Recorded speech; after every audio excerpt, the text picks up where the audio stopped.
Well, tomorrow's recall election could drastically change the political landscape in Wisconsin. Earlier today, we spoke to Republican strategist and WIBA radio talk show host Brian Schimming about why Wisconsin's recall has become a national story.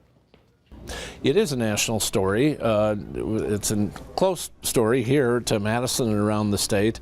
It's a statewide story, but now it's become a national story. We have tens of millions of dollars in outside money coming into the state, and the whole country will be watching what's going on right here in Wisconsin. Why do you think that is?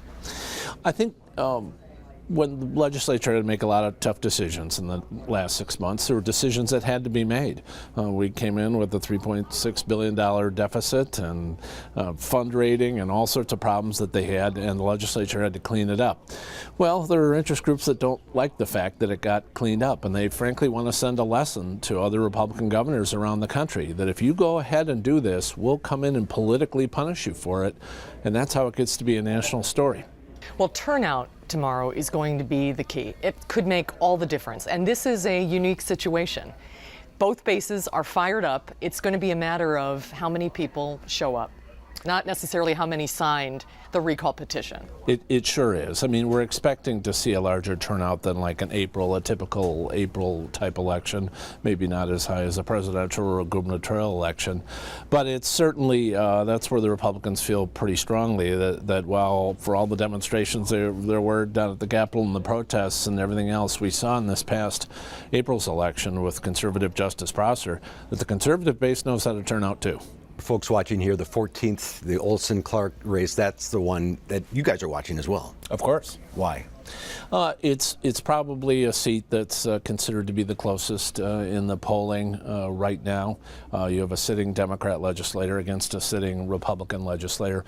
We like that contrast, actually, because Luther Olson is able to go. Fred Clark voted for all these things that put us in the condition that we found ourselves in 6 months ago. And Luther Olson voted to clean it up and get us to the point where we'll now have a $300 million surplus instead of a $3.5 billion deficit. So we like that contrast. And what about all this money, all this outside special interest money that's coming in? Does that taint the process or what people are trying to accomplish?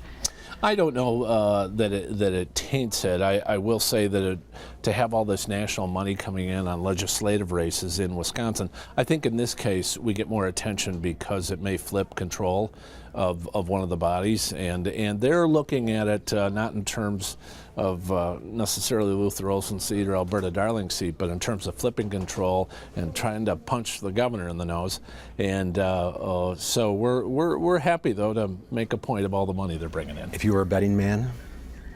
I am a betting man. We're going to win. Okay. All right. Thanks. Thank you, Brian. Great to see you.